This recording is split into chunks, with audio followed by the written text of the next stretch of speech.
진도 모피가 있어요. 그래서 진도 모피가 이제 폐기물 사업을 하려고 해요. 왜냐하면 이제 지구 온난화 때문에 모피가 잘 안 팔리잖아요. 그래서 폐기물 사업에 신청을 하니까 얘가 적정 통보를 해줬어요. 근데 여기에서는 사전 지식으로 이제 폐기물 처리업과 관련해서는 이게 뭐 단순한 편의점업은 아니잖아요. 그래서 이거를 단계적으로 어떻게 하냐면 사업계획서를 내고요. 사업계획서 제출하고 그 다음에 이 부분에 대해서 적정 또는 부적정 통보를 해줘요. 그 다음에 최종 허가. 이렇게 세 가지의 단계로 구성이 되어 있어요.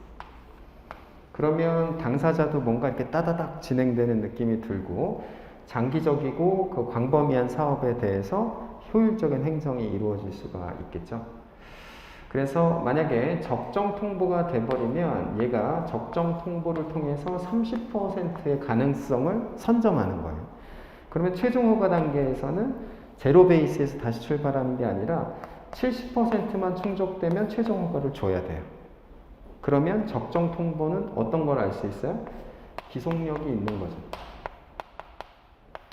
적정 통보를 때려준 상태에서 다시 제로부터 100%를 채워야 된다 그럼 적정 통보를 해줄 필요가 없는 거죠. 그 다음에 부적정 통보를 받으면 어떻게 되는 거예요? 이제 아예 못하는 거예요. 그러니까 적정 통보를 받아서 얘는 30%의 일종의 법률상 지위, 일종의 뭐라고 표현하면 되면 기대이익. 근데 그 기대이익이 법률에 의해서 보호받은 기대이익을 이제 선점하게 된 거죠. 그러면 이제 산업은행에 가서 자, 우리가 이렇게 해서 돈 벌 수 있다라고 하면서 대출을 받을 수 있겠죠. 적정 통보 근거를 갖고. 자, 근데 이제 얘가 문제가 뭐였냐면 당에 이 땅에다가 폐기물 사업을 지으려고 보니까 어떤 문제가 발생했냐면 여기가 준농림지역이에요. 그래서 이거를 도시지역으로 바꿔야지만 건물을 지을 수가 있게 되는 이슈가 또 나온 거예요. 그래서 이 이슈에 대해서 다시 한번 진양 군수에 대해서 진도 모피가 어떻게 했냐면 자, 신청을 해요. 변경 신청. 그랬더니 얘가 안 되겠는데? 이렇게 한 거예요. 자, 신청 플러스 적극적 의사표시니까 이게 우리는 거부 처분이다. 이렇게. 자, 그래서 진도 모피가 이제 소송을 제기를 해. 자, 요 취소 소송에, 요거에 대한 뭐예요? 취소 소송을 행정법원에 제기를 하죠. 그러면 여러분은 이제 판사 입장에서는 바로 뭐 위법하냐 적법하냐로 들어가는 게 아니라 기와 관련된 부분부터 검토를 들어간다 그랬죠. 그럼 당해 사안에서 제일 문제가 되는 부분은 뭐냐면 자, 거부 처분이 과연 성립하느냐 이 부분이에요. 즉 어떤 문제예요? 대상 적격이 인정되느냐. 그 얘기는 아까 우리가 거부 처분은 1, 2, 3번이 있어야 된다 그랬는데 신청한 행위가 공권력 행사, 그 다음에 당의 공권력에 의해서 권리 의무 변동 초래,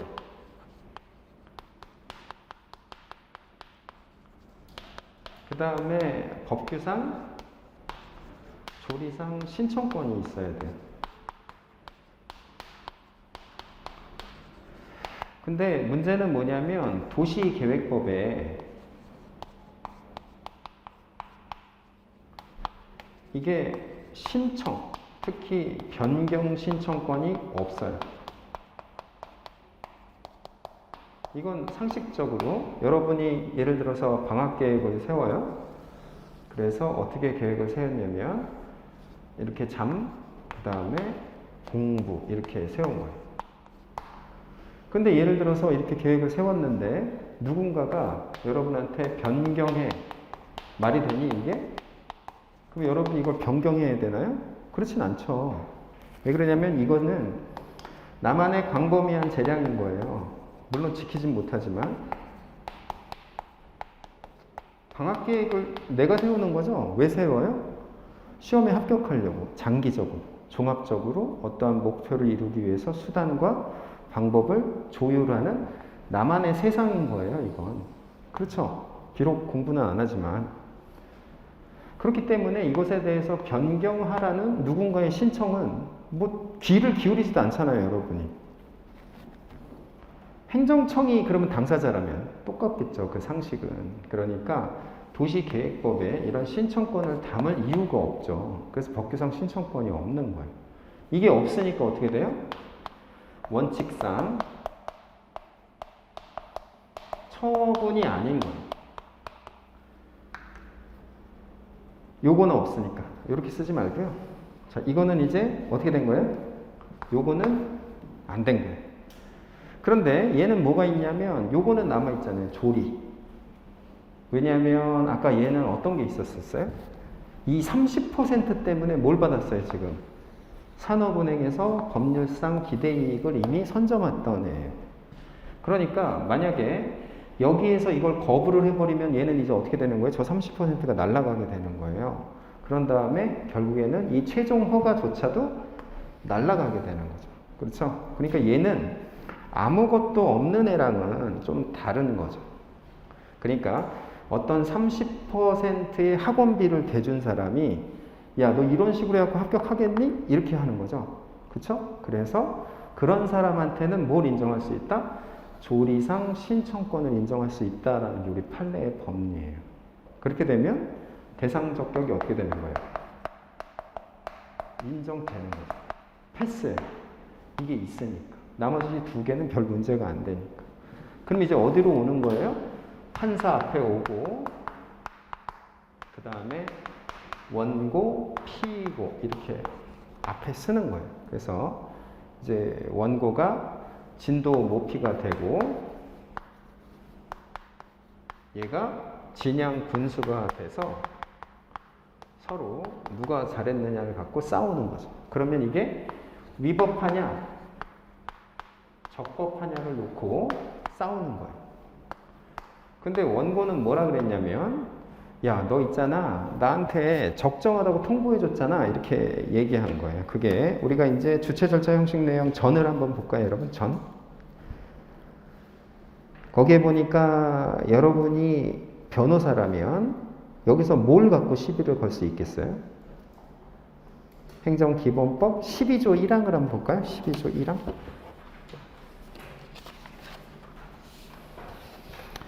거기에 보니까 행정청은 공익 또는 제3자의 이익을 현저히 해칠 우려가 있는 경우를 제외하고는 행정에 대한 국민의 정당하고 합리적인 신뢰를 보호하여야 한다 이렇게 돼 있잖아요. 야, 너 저렇게 해갖고 나한테 신뢰를 줘갖고 내가 그 신뢰 때문에 대출까지 받았는데 그거 너 어떡할 거야? 이렇게 여기서 이제 공격을 하는 거야, 변호사가. 그러니까 얘는 뭐라고 그러겠어요? 야, 행정기본법을 네가 잘 봐봐. 거기에 뭐라고 돼 있었죠, 아까? 정당한 신뢰라고 돼 있잖아요. 그렇죠? 자, 이게 과연 정당하고 합리적인 신뢰니? 내가 언제 너한테 이거 변경해 준다고 얘기해 준 적은 없잖아. 나는 그냥 네가 제출한 사업 계획서가 이대로만 하면은 우리 지역에 도움이 될 거라고 해서 적정하다고만 얘기해 줬지 다른 얘기는 한 적 없잖아. 내가 너한테 도시계획에 대해서 변경해 준다고 얘기해 준 적은 없는 것 같은데? 이렇게 항변하는 거예요. 그렇죠? 그럼 판사 입장에서는 어때요? 얘 말이 더 설득력이 있는 것 같아요. 법을 아무리 몰라도. 그럼 어떻게 하는 거예요? 기각하는 거예요. 그렇죠? 그러면 네가 했던 요거는 적법해 이렇게 하는 거예요. 자, 근데 이 부분에서는 여러분들이 아까 뭘 검토해야 되는 거예요? 제가 이렇게 러프하게 얘기했지만 당해 처분은 재량이에요, 기속이에요? 재량이에요. 그렇죠? 그렇죠? 재량이란 말이에요. 왜? 도시계획법에 보면 재량이라 그랬잖아요. 아까 광범위한 재량. 그렇죠? 그렇기 때문에 재량에 뭐가 있는지, 일탈남용이 있는지 여부만을 들여다보는 거예요. 그렇죠? 근데 일탈남용이라고 볼 만한 요소는 없다. 그래서 기각 이렇게 되는 거예요. 그러면 결국에는 어떻게 돼요? 진도높이는 2단계에서도 변호인 선임하고 2단계에도 변호인 선임하고 돈만 깨지고 대출금도 못 갚고 이제 망하게 된 거예요. 그래서 가격이 엄청 내려갔잖아요. 진도높이. 관심 없나요? 모피에? 자, 이렇게 뭐 사실에 근거한 얘기는 아니고 아무튼 이렇게 돼서 기각이 된 거라는 거예요. 그럼 어디까지 왔다? 기승전까지 와갖고 행정기본법, 재량의 일탈남용, 또 이 부분과 관련해서는 나중에 우리가 계획을 배우겠지만 계획에도 형량이론이라는 게 있단 말이에요. 그거는 하나의 또 플랫폼이 되는데 본질은 비슷하다. 알겠죠? 요 큰 틀을 여러분들이 아무튼 일순환 전에 바라보고 모든 쟁점들을 체계적 지휘하에 배치하는 게 중요하다라는 거예요. 그래서 우리가 요 사례를 통해서 기와 전을 어떻게 대비하는지, 그 다음에 어떠한 도구마에 의해서 논리를 전개하고 분석하는지 이런 거를 검토하는 게 중요하다라는 거죠. 자, 그래서 아까 내린 판결이 뭐였어요? 판사가? 야, 이건 재량의 일탈남용이 없는 것 같아. 그래서 기각을 때렸잖아요. 우리가 오른쪽으로 와볼까요? 기각이에요, 그게. 근데 소송 요건이 충족되지 않으면 각하라고 그랬죠. 각하가 더 기분 나쁜 거죠. 그렇죠? 링 위에 올라가지도 못하는 거예요. 대출 받으러 갔더니 방으로 데려가지도 않는 거죠. 커피 한 잔 못 마신 거예요, 각하는. 그런데 기각은 그래도 얘기하면서 대출이 안 된 거죠. 자, 그게 기각이다라는 거예요. 오른쪽에 보니까 2번에 기각이라고 돼 있고, 인용이라는 것은 자, 너의 청구, 소송 제기를 인정하고 수용할게 라는 거니까 당해 처분은 뭐라는 거예요? 위법하다는 것에 이제 기판력이 형성되는 거죠. 그래서 거기에 1번에 보니까 위법성 일반에 대해서 기판력이 형성된다 그랬잖아요.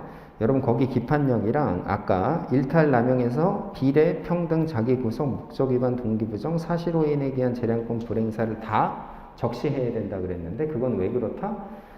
아까 봤던 기판력이 위법성, 적법성 일반에 대해서 형성되기 때문에 차단되지 않기 위해서는 조금이라도 위반될 만한 소지가 있는 건 다 담아내야 된다라는 거예요. 그 기판력에서 여러분 제일 중요한 거예요. 그 다음에 이제 형성력이라는 거는, 형성이라는 것은 지난 시간에 우리가 한번 본 것 같은데 권리움의 변동을 발생, 변경, 소멸시키는 힘을 형성이라고 그랬잖아요. 그럼 판결이 예를 들어서 인용 확정 판결이 돼버리면 만약에 면허 취소가 됐던 처분에 대해서 소송을 제기했어요. 그래서 취소 확정 판결되면 어떻게 되는 거예요? 면허 취소 처분이 소급적으로 취소가 되니까 그때부터 했던 운전은 무면허 운전이 아닌 거죠. 적법한 운전인 거예요.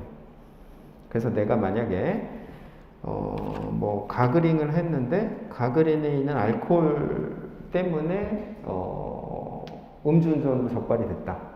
그러면 나는 음주운전이 아니라는 것에 자신이 있잖아요. 그러니까 그냥 운전하고 다니면 돼요. 그런 상태에서 만약에 무면허 운전으로 적발이 됐다 할지라도 취소 소송의 확정력에 의해서 나는 무면허 운전이 아니게 되는 거예요. 그렇죠?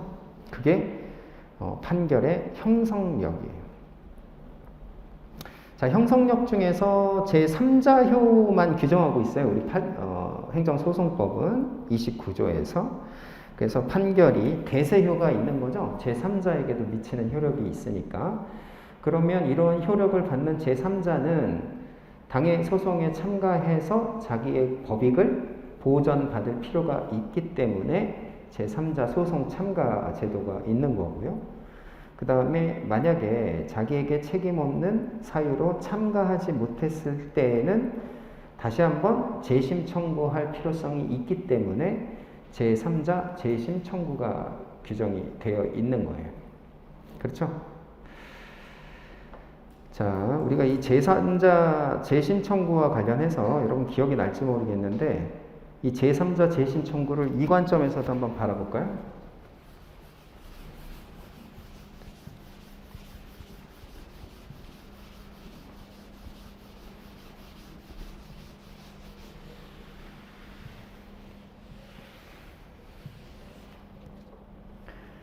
자, 만약에 이렇게 현대건설이 이렇게 고속도로를 지어요. 그런데 이제 현대건설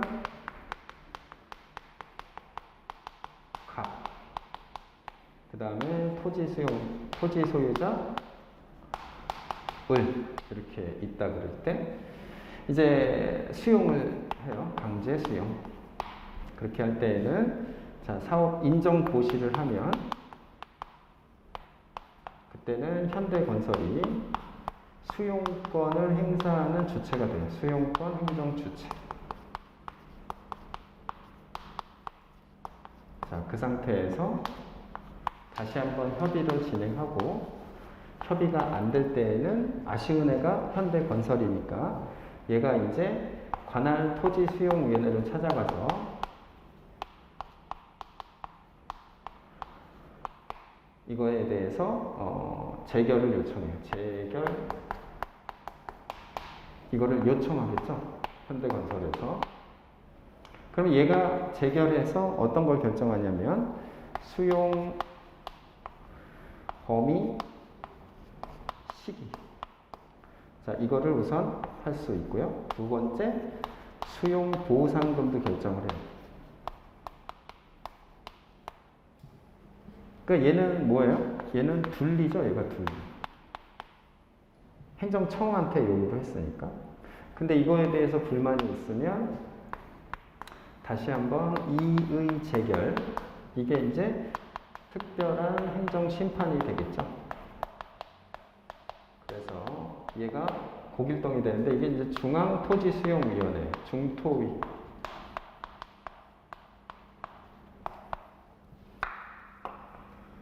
그렇게 되면 얘는 이제 1, 2를 다 결정해요. 근데 행정소송으로 가면 자, 1번에 대해서는 취소소송. 근데 2번에 대해서는 보상금 증감 청구 소송이라고 그래요.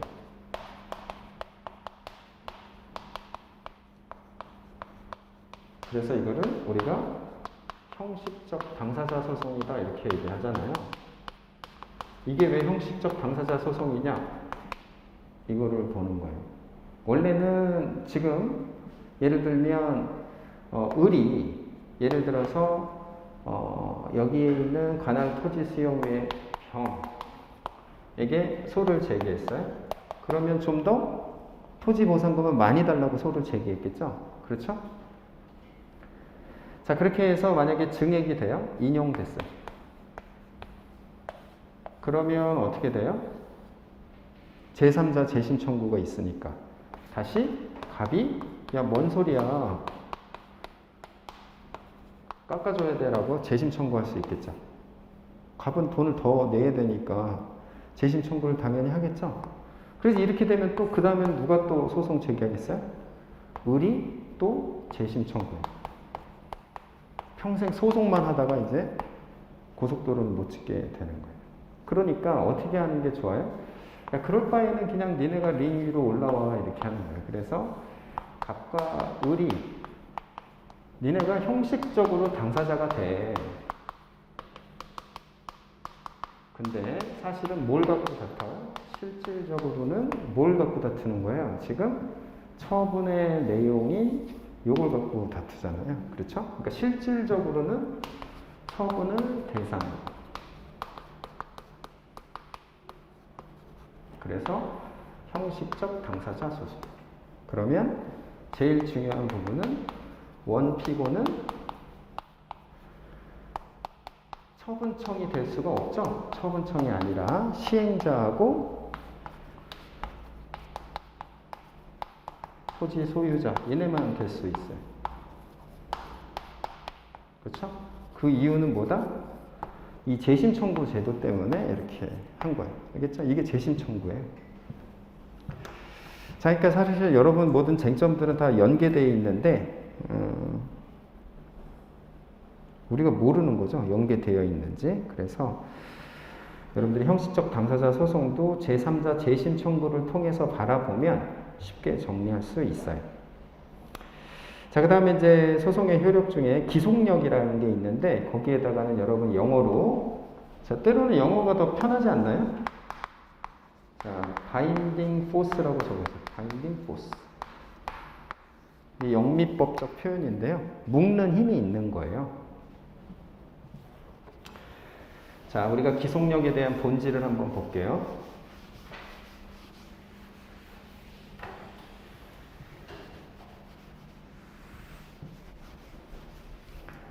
자, 아까 우리가 이제 방학 계획을 세웠잖아요.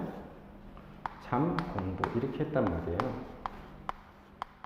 그래서 이게 원래는 처분의 대상이 아닌데 처분이 됐다라고 가정해 봤을 때, 만약에 엄마가 이제 엄청나게 지적을 한 거죠. 지적을 해서 뭐라고 얘기했냐면, 자, 효율적 관리를 세워라. 공부의 종류를 정해라.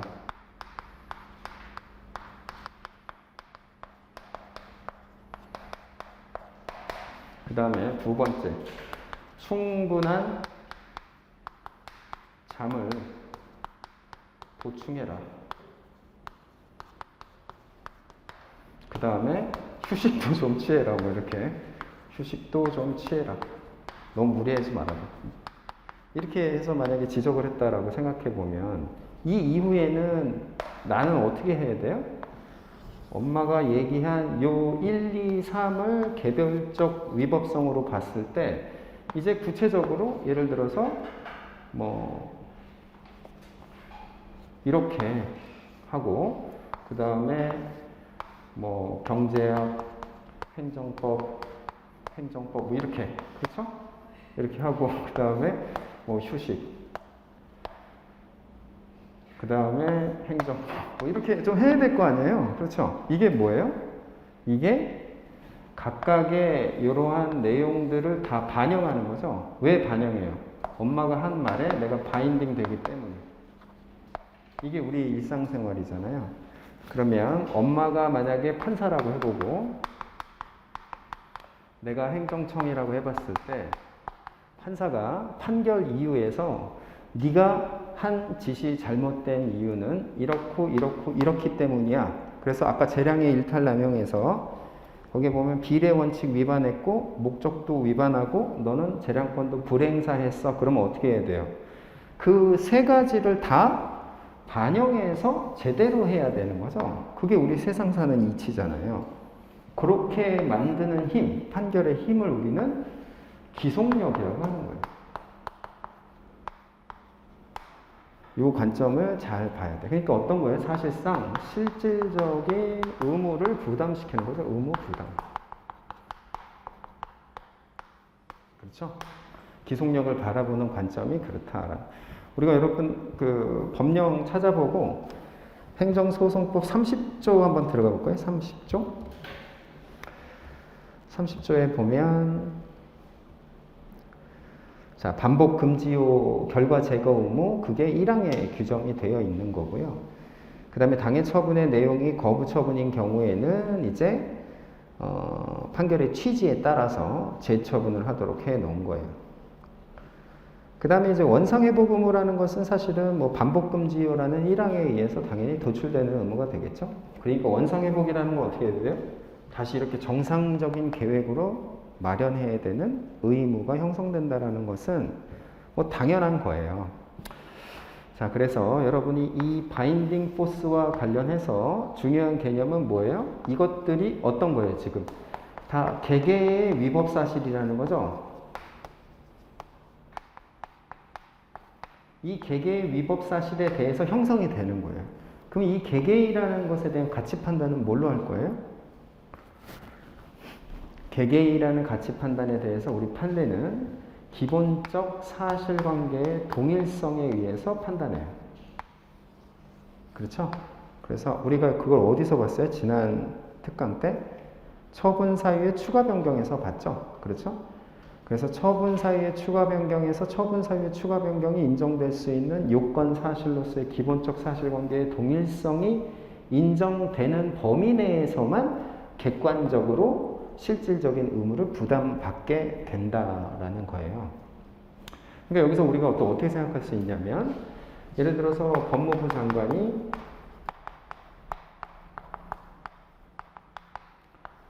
자, 변호사한테 정지를 때렸단 말이에요. 영업정지. 그래서 소송을 제기했더니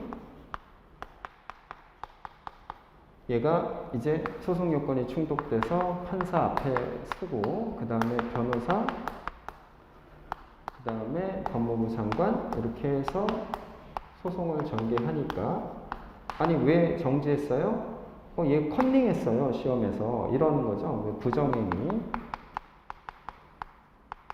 그래서 부정행위 말이 되나요? 그래서 이게 좀 안 될 것 같으니까 여기다가 다시 추가한 게 면허되어도 했는데요. 이렇게 한 거잖아요.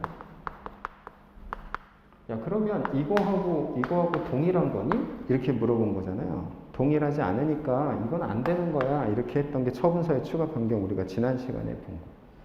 그럼 얘는 결론이 뭐예요? 판사의 결론이. 얘는 기사동이 흠결된 애잖아요. 그럼 예를 들어서 다시 한번 이걸로 처분을 때려요. 동일한 처분, 정지 처분을 때려요. 그러면 이때의 정지 처분이라는 것은 당해 판결에서 형성된 이 인용 확정 판결을 통한 기속력의 범위에 해당되지 않아요. 왜? 기본적 사실관계 동일성이 다르기 때문에. 왜? 개개의 위법에만 형성되는데 여기에 범주 내에서만 형성된다고 했던 거예요. 그렇죠? 그래서 처분 사이에 추가 변경하고 기속력하고는 여러분들이 연계된 문제로 출제될 가능성이 많은 거죠. 그렇죠? 자, 기본적 사실관계의 동일성이라는 개념 자체는 일반 국민들이 볼 때 이건 개개의 위법 사실이라고 인지될 정도로 법률적 전문 판단을 요구하는 게 아니라 그냥 할아버지 할머니들이 볼 때 전 국민한테 다 물어봤더니 한 55% 이상이 동일하다라는 답이 나와야 기본적 사실관계의 동일성이 인정되는 것이다. 이게 판사의 취지예요. 그렇죠? 자, 기본적 사실관계의 동일성이라는 게 핵심 취지인데, 자, 여러분한테 이제 이거에 대한 쟁점을 기승 전에서 좀 살펴볼 수 있는 쟁점으로 한번 가볼게요. 어떤 사례가 있냐면,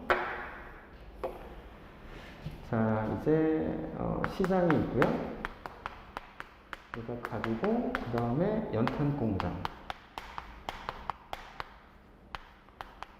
물이 있는데, 자, 얘가 연탄공장 허가 신청을 했어요. 그랬더니 거부를 했어요. 그랬더니 얘가 이제 행심이 고길동을 찾아갔어요. 그래서 고길동 경인이 어떻게 했냐면 얘한테 취소 재결을 때렸어요. 자, 취소 재결. 그랬더니 이 취소 재결을 가지고 인근 주민 이제 가불경 정이 다시 취소 소송을 제기했네요. 행정법. 이렇게 된 거예요. 그러면 우리는 뭐 사안이 복잡해 보이지만 또 기부터 볼까요? 기. 그러면 원고 적격은 정이잖아요. 얘는 주민소송. 그러면 당해 처분의 근거법령에서 인근 주민의 환경권 또는 뭐 이런 것들을 구체적으로 규율하고 있는지 들여다보면 뭐 되겠죠? 왜냐하면 당해 근거법에서 얘한테 물어봐야 될 거 아니에요. 여러분 집에 연탄공장 생긴다 그러면 물어보지 않고 지을 수는 없을 거 아니에요. 그래서 원고 적격이 인정될 거예요. 그 다음에 대상 적격과 관련해서는 어떤 문제가 형성돼요? 지금 얘가 뭘 갖고 소송을 제기하는 거예요? 지금 취소 재결을 갖고 소송을 제기하는 거예요. 지금 피고가 누구예요? 그래서 고길동이 피고란 말이에요. 그렇죠? 그러니까 어떤 문제가 생겨요? 19조 단서에 재결 자체에 고유한 위법이 있는지를 봐야 돼요. 근데 아까 우리는 위법은 주체, 절차, 형식, 내용의 틀에서 기계적으로 본다 그랬죠? 자, 그래서 보니까 이 고유하다는 의미는 뭐라 그랬어요? 자, 둘리하고 고길동이 있을 때 둘리한테는 없고 고길동에만 있는 위법성이잖아요. 둘리는 지금 얘한테 잘했어요, 못했어요? 둘리는 얘한테 거부했기 때문에 둘리는 위법성이 제로예요. 근데 지금 누구 때문에 우리 집 근처에 연탄 공장이 생겼어요? 지금 고길동 때문에 생겼잖아요. 얘가 둘리라는. 그래서 얘의 위법성이 좀 더 크기 때문에 재결 자체에 고유한 위법이 인정되는 거죠. 그렇죠? 이렇게 된다.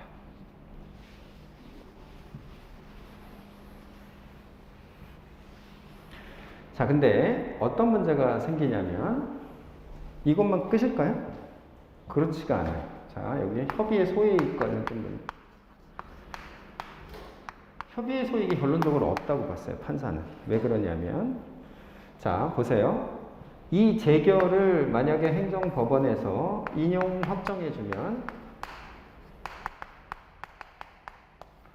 인용 확정 받으면 이제 어떻게 되는 거예요? 행정청은, 그렇죠? 얘한테 대해서 허가를 해줘야 되는 의무가 생기겠죠? 그렇죠? 그런데 그 허가라는 것은 어느 범위 내에서만 형성돼요? 기본적 사실관계의 동일성이라는 범주 내에서만 형성된다 그랬잖아요. 기속력의 내용이라는 게. 그러니까 만약에 기본적 사실관계의 동일성이 다르다 그러면 다시 한번 거부할 수도 있는 거예요. 그렇죠? 그러니까 기속력의 내용이라는 게 아까 기사동이라는 범주 내에서만 형성이 되니까 만약에 기본적 사실관계의 동일성이 다른 사유로 다시 거부를 때릴 수가 있어요, 없어요? 있단 말이에요. 그러면 판사 입장에서는 그때 가서 다투면 되지.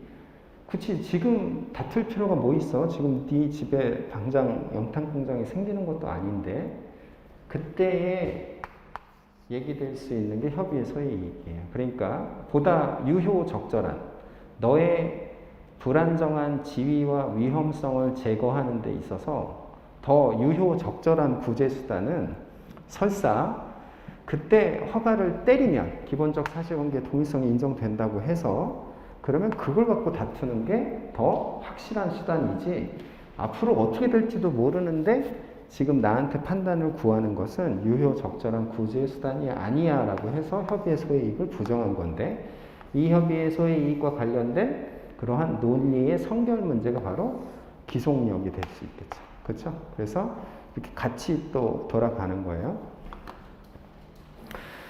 자, 그게 기속력의 내용이다 라는 거예요. 그러면 여러분들은 자, 인용 확정이라는 제시문의 문구가 나와요. 인용 확정. 그러면 직관적으로 인용 확정이라는 것이 어떻게 하는 힘이다? 처분청은 이렇게 해갖고 얘를 이렇게 기본적 사실관계의 그 범주 내에서 묶어가는 힘. 그렇죠? 밧줄로 묶는 거예요.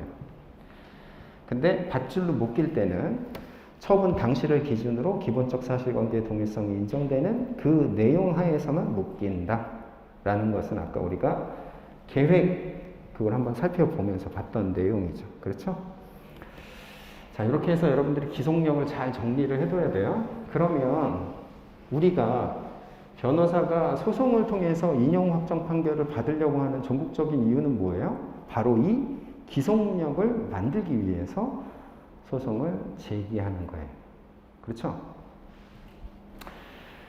자, 근데 여러분 요걸 보세요. 자, 조세 부과청이 있어요. 나한테, 갑한테 조세를 떼었어요. 조세 부과. 그래서 이게 저도 1억을 냈어요. 얘가. 근데 이게 보니까 이미 시효가 도과됐어요. 그래서 무효등 확인 소송을 제기했어요. 그래서 뭐 시효가 도과됐으면 역사상 명백하니까 행정법원에서 당연히 인용 확정해줬어요. 그러면 인용 확정이란 힘 때문에 이제 뭐가 형성되는 거예요? 얘한테 묶는 힘이 생기죠? 그렇죠? 묶는 힘이 뭐예요? 바로 기속력. 기속력이 발생하는 거예요. 그러면 얘는 기속력에 의해서 이 1억을 어떻게 해줘야 돼요? 결과 제거를 해줘야 돼요. 그래서 30조 1항에 따라서 어떻게 해줘야 돼요? 돌려줘야 되는 기속력이 발생하는 거예요. 그래서 돌려줘야죠. 그런데 안 돌려주면 어떻게 할 거예요? 안 돌려주면 어떻게 할 거냐의 문제가 생겨요. 그렇죠? 그러면 그걸 강제할 방법은 다시 한번 부작위 위법 확인 소송을 제기한다든가 아니면 의무 이행 소송을 제기해야 되는데 부작위 위법 확인 소송의 처분 대상이 되지도 않을 뿐더러 그 다음에 의무 이행 소송은 우리 행정소송법 4조에서 인정되지도 않는 문제가 생겨요. 그러면 이때 여러분이 생각해 볼 수 있는 변호사로서의 권리구제를 위한 또 다른 소송 기술은 뭐가 있어요? 거기서 관련 청구 이송 병합이라는 기술을 쓸 수가 있겠죠. 그래서 행정소송법 10조 1항 1호에 보면 자, 부당이득 반환 청구 소송이라는 걸 묶어서 제기할 수 있단 말이에요. 그렇죠? 그러니까 얘가 원인 없이 1억을 가져갔기 때문에 나한테 돌려줘야 된다라고 해서 부당이득 반환 청구 소송을 같이 묶어서 제기하면 어떻게 돼요? 그때부터 법정 이자로 계속 안 낼 때까지 돈이 쌓여가겠죠. 그렇죠? 이게 여러분 아까 저번 시간에 우리가 검토했던 관련 청구 이송 병합을 보는 통찰력이라고 그랬어요. 그게 승에 볼게요. 마인드맵 승에 보면 3번 있죠? 그게 이송 병합이에요. 자, 근데 여러분이 이제 여기서 또 하나 볼 게 뭐가 있냐면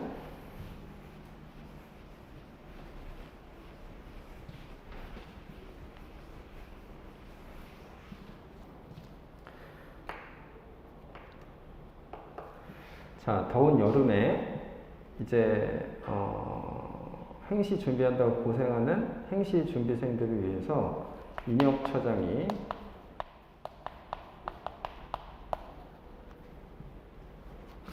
개인당 5천만 원씩 준다고 특별법을 제정한 거예요. 그래서 내가 한림생, 얘가 한림이고 얘가 신청했어. 그랬더니 거부했네요. 뭐야 준다 그러더니 그랬더니 행정법 모의고사를 봐서 말도 안 되는 얘기를 하고 있네. 행정법 뭐 50점 이상만 된다. 근데 넌 안 된다 그래서 거부한 거예요. 자, 근데 이제 얘가 거부 처분 취소 소송을 제기했어요. 그래서 행정법원에서 이제 이렇게 되는 거죠. 원래는 행정법 50점이라는 요 부분은 원래는 법에 없었던 내용이다. 그렇죠? 이렇게 해서 얘는 행정법 점수와 상관없이 인용, 확정, 판결 받게 되면 이제 어떤 힘이 생긴다 그랬어요? 여러분 그림을 그려야 돼요. 머릿속에서. 그럼 이제 판사가 이렇게 해갖고 갑자기 얘한테 어떻게 하는 거예요? 얘를 묶는 힘이 이렇게 생기는 거예요. 기본적 사실관계의 동일성이 인정되는 범위 내에서 얘는 그러면 판결의 취지에 따라서 아까 판결의 취지는 행정법 이건 법에 없는데 네가 왜 갑자기 요구해? 그러면서 법에 없는 거는 고려하지 않은 상태에서 얘한테 어떻게 해줘야 돼요? 판결의 취지에 따라서 법의 요건만 충족되면 반드시 줘야 되는. 그래서 아까 얼마였죠? 5천만 원인데 5천은 지급해야 되는 의무가 생기는 거예요. 이게 기속력이죠. 그렇죠? 거부 처분에 대한 기속력의 내용이 될 거예요. 그런데 또 안 줘요? 그러면 어떻게 할 것이냐 이 문제가 생기는 거예요. 그때는 법이 있어요. 뭐냐면 34조에 따라서 강제할 수가 있어요. 그때는 어떻게 강제하냐면 갑이 이제 어떻게 하냐면 얘가 안 주고 있는 거는 얘가 알지 판사는 관심도 없죠. 뭐 알 수가 없잖아요. 뭐 그런 걸 들여다보지도 않으니까. 그래서 얘가 판사한테 일러요. 판사님 그렇게 고생해서 판결을 내려줬는데 인혁 처장이 움직이질 않아요. 뭐 이렇게 얘기를 하는 거죠. 그럼 판사 입장에서 어때요? 무시당하는 것 같잖아요. 그래서 인혁 처장을 불러요. 그래서 물어보죠. 지금 저 무시하는 건가요? 그랬더니 그런 건 아닌데요. 그러면 매달 자 50만 원씩 낼 때까지 부과하겠습니다. 이렇게 하는 거예요. 그렇죠? 그게 뭐예요? 그게 배상금. 그러니까 이 심리적인 압박을 통해서 심리적 간접 강제를 통해서 지급하도록 만드는 거죠. 그런데 이게 당사자의 신청에 의해서 되는 거예요. 그렇죠? 그러면 당사자가 동원할 수 있는 권리 구제 방법으로서의 간접 강제 신청. 그럼 아까 관련 청구 이속 병합 신청하고 요거하고 본질이 좀 비슷하죠? 그렇죠? 그런 것들을 여러분들이 보는 게 결에서 이제 중요한 부분이에요. 자, 그러면 여러분들이 잘 이해했는지 퀴즈를 한번 내고 맞추면 수업을 끝내도록 할게요. 자, 여기서 원래는 이때 없었어요. 행정법 50점이라는 요건이 없었어요. 행정법 모의고사 50점이라는 요건이 없었는데 이제 원래 거부를 했을 때가 9월 1일인데 이게 자꾸 국가의 돈이 이상하게 흘러가니까 11월 1일에 추가했어요. 자, 그러면 행정청은 어떻게 돼요? 인용 확정 판결이 12월 5일 날 됐단 말이에요. 그럼 줘야 돼요? 안 줘야 돼요? 안 줘야 돼요. 왜 안 줘도 돼요? 자, 처분 당시를 기준으로 해서 기본적 사실관계의 동일성이 인정되는 범위 내에서 봤을 때는 원래 줘야 되는데, 그렇죠? 근데 이후에 법령이 개정된 다른 사유, 이게 기본적 사실관계의 동일성이 없는 다른 사유잖아요. 이 사유에 근거해서는 얘한테 다시 한번 거부가 가능합니다. 또는 이렇게도 생각할 수 있어요. 자, 거부 처분의 처분 기준 시점은 언제라 그랬어요? 아까? 행정기본법이든 뭐든 간에 뭐 아무튼 처분 시설 이렇게 했잖아요. 행정기본법 14조 2항에서 신청시가 아니라 거부 시점, 그렇죠? 처분 당시를 기준으로 한다고 그랬단 말이에요. 그러면 처분 이후의 사정에 대해서는 기속력이 미치질 않겠죠. 시적 한계가 되겠죠. 그렇기 때문에 이 이후에 추가된 이런 사유에 대해서는 얘가 그렇게 하지 말라고 했던 거와는 다른 사유이기 때문에 거기에는 기속력이 미치질 못하는 거예요. 그래서 안 줘도 돼요. 자, 근데 만약에 여기서 하나 더 들어가면 만약에 경과 규정이 있었어요. 경과 규정. 경과 규정이 있어서 9월 1일 이전 신청한 자에 대하여는 국법을 적용한다 이런 규정이 있어요? 그럼 어떻게 해야 돼요? 그러면 줘야죠. 왜? 요게 배제되니까. 그렇죠? 자, 이렇게 돌아가는 거예요. 그게 기속력이고 여러분 기본적 사실관계의 동일성이고 그 다음에 아까 우리가 봤던 관련 청구 이송 병합과 간접강제 신청을 체계적 지위를 같은 상태에서 당사자가 동원할 수 있는 신청권으로 여러분들이 바라보는 것들이 중요하다라는 거죠. 자, 이 어려운 내용들을 아까 보니까 다 맞췄더라고요, 여러분이. 그래서 기승전결 관련된 내용만 다시 한번 정리하고 수업 마치도록 할게요.